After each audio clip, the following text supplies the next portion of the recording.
Bienvenue à tous dans ce 4e épisode de mon voyage à vélo de France vers l'Islande. Aujourd'hui, je vais vous emmener dans un des plus petits pays du monde, moins de 55 000 habitants, en plein milieu de l'océan Atlantique, répartis sur 18 îles. Connaissez-vous donc les îles Féroé? Ce pays, je l'ai adoré, avec des paysages à couper le souffle et un peuple extrêmement gentil. Alors je vous prie de m'excuser d'avance pour ma mauvaise prononciation des noms de villes. Allez, place aux images, bon voyage! Après avoir quitté le continent, navigué 18 heures, après avoir longé la Norvège, croisé les îles des Shetland, après s'être enfoncé dans l'océan avec un gros mal de mer, il est temps de sortir la doudoune, le pantalon et le bonnet, et la terre est en approche. Les îles Féroé sont là. Après une nuit dans le camping de la capitale Tórshavn, il est temps de prendre la route pour aller découvrir cet incroyable pays. Allez, c'est parti, générique. Ça c'est moi, Victor, passionné de voyage, d'aventure, adepte du slow travel. Après avoir traversé en 2021 l'Europe à vélo, de Lille jusqu'à Antalya en Turquie, j'ai décidé cette année de rembarquer sur ma bicyclette pour aller découvrir l'Islande.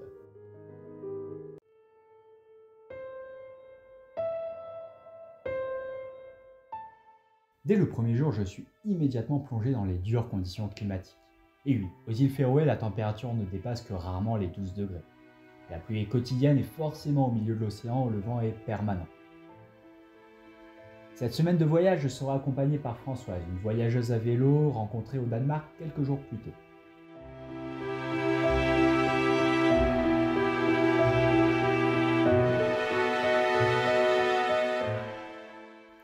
Lors de nos premiers kilomètres, nous sommes rapidement subjugués et admiratifs de tout ce qui nous entoure. La nature très rocailleuse, l'absence de végétation à part cette herbe ou mousse qui pousse sur les pans de montagne, la présence constante de l'océan dans notre champ de vision. Les moutons qui semblent libres de se promener où ils veulent, la montagne qui dégouline en permanence d'eau, les rares villages avec leurs maisons colorées et leurs toits végétalisés.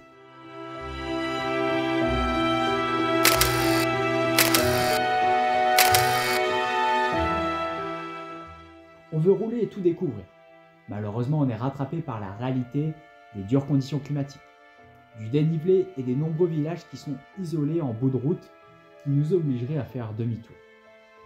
On doit donc faire quelques concessions, surtout que le camping sauvage est totalement interdit, qu'il n'y a que 15 campings dans tout le pays. Alors notre première étape sera dans la ville d'Ægi, au bout de l'île d'Eysturoy.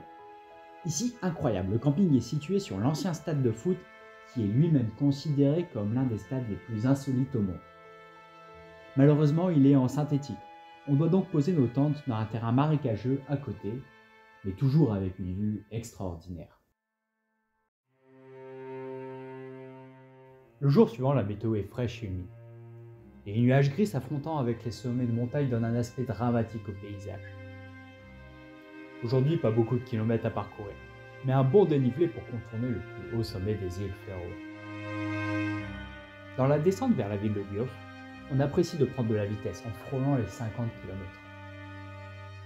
Le soleil, lui, fait son apparition, en illuminant la montagne et créant des nuances de vert incroyables.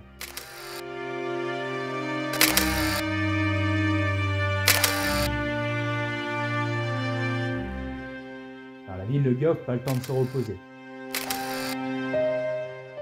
On part directement en randonnée où nous sommes heureux de découvrir les macaremoines nichant sur la falaise.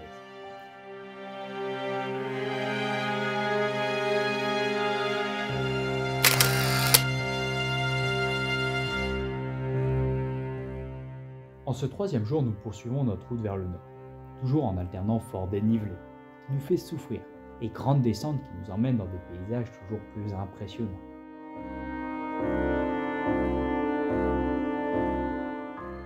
On prend petit à petit notre rythme, et on commence à s'habituer aux températures bien fraîches.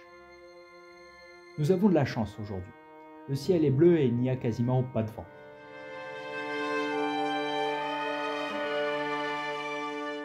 Par contre, moins rigolo, pour passer sur l'île de Bordøy, pas d'autre option que de prendre un tunnel maritime de 7 km.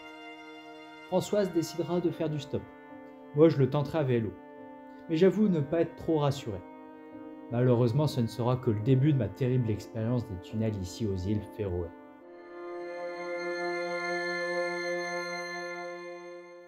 En fin d'après-midi à Klaksvík, Nous prenons le dernier ferry pour nous emmener sur l'île de Carlsson. Seulement 31 km², 4 villages et moins de 150 habitants. Ça nous réjouit de se sentir encore un peu plus isolés. Pour rejoindre le seul camping de l'île, il faut encore passer 3 tunnels, longs de plus d'1 kilomètre, extrêmement étroits, totalement noirs et taillés directement dans la roche. Je vous jure, c'est totalement flippant.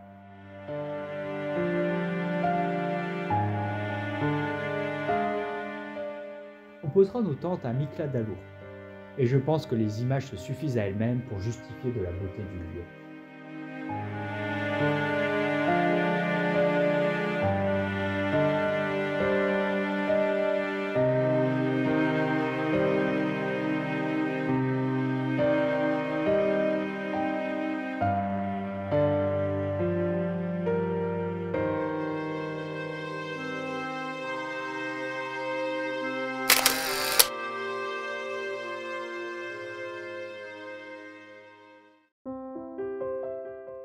Au petit matin du 4e jour, nous nous levons tôt pour aller randonner et découvrir un des lieux les plus touristiques du pays, la Kalur Lighthouse, située à l'extrémité de l'île de Karlsson.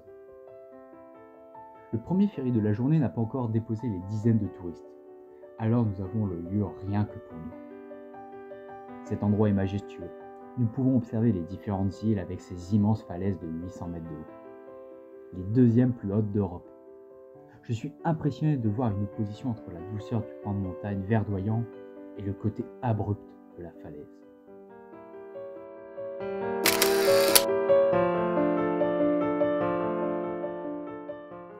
Après cette balade, il est temps de reprendre la route, le ferry vers Klaksvik et de poursuivre notre route vers les îles du Nord.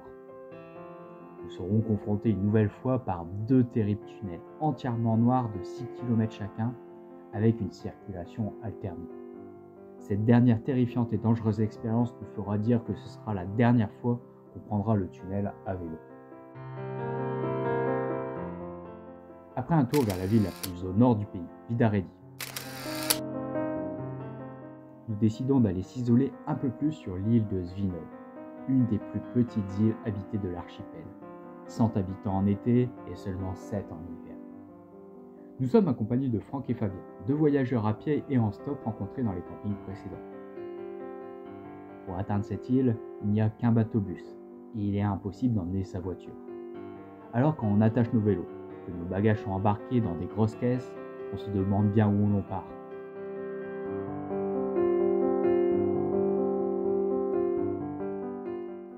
Et en arrivant, même pas le temps d'amarrer le bateau. Il faut sauter sur le quai et le bateau repart aussitôt. Ma première question est pourquoi il y a des villages ici. Ma deuxième question est pourquoi il y a un camping ici. Des locaux venus ramasser le foin pour les moutons nous apportent du café et des chocolats. Il fait super froid, mais on est heureux d'être ici. Je pense que finalement je suis bien plus heureux quand le bateau vient nous rechercher le lendemain. Et étant sur un bateau-bus, nous aurons la chance d'avoir une balade de 2 heures entre les villages isolés vers l'île de Fugloy.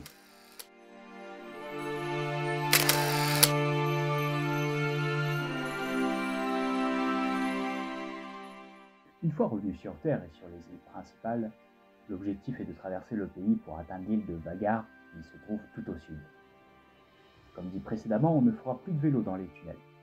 Alors le stop s'impose, et pour optimiser nos chances, nous décidons de nous séparer avec Françoise pour se retrouver au camping au soir.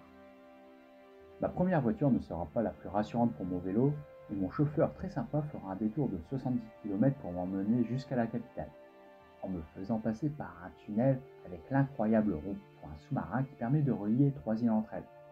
C'est le seul rond-point sous-marin du monde. De là, je ferai 10 km à vélo.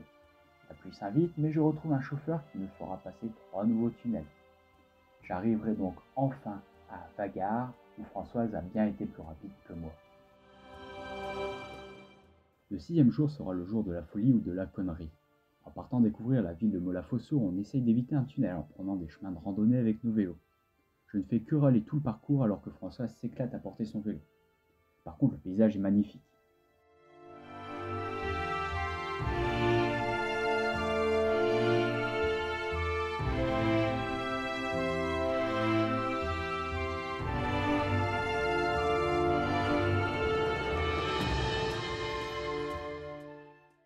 En revenant au camping à 17 h, on décide de changer nos plans et de retraverser la moitié du pays pour revenir sur la capitale Tórshavn. Je vous l'avais dit, c'était la journée de la folie. Bien sûr, on reprendra l'option du stop qui fonctionne très bien ici aux îles Féroé.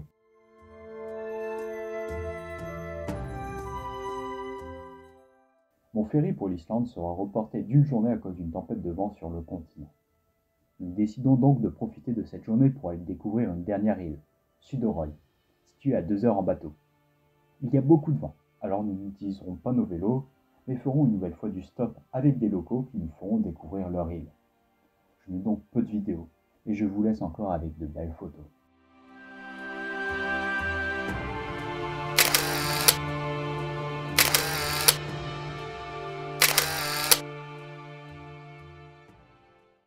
Comme vous l'avez compris, j'ai adoré les îles Féroé. Même si je ne me vois pas y vivre car les conditions climatiques sont assez extrêmes, surtout en hiver. Le vélo, je ne pense pas que ce soit la meilleure façon pour découvrir ce pays. Cependant, j'ai vécu une superbe expérience. Allez, on se retrouve la semaine prochaine dans une nouvelle vidéo pour mon arrivée en Islande. Ciao!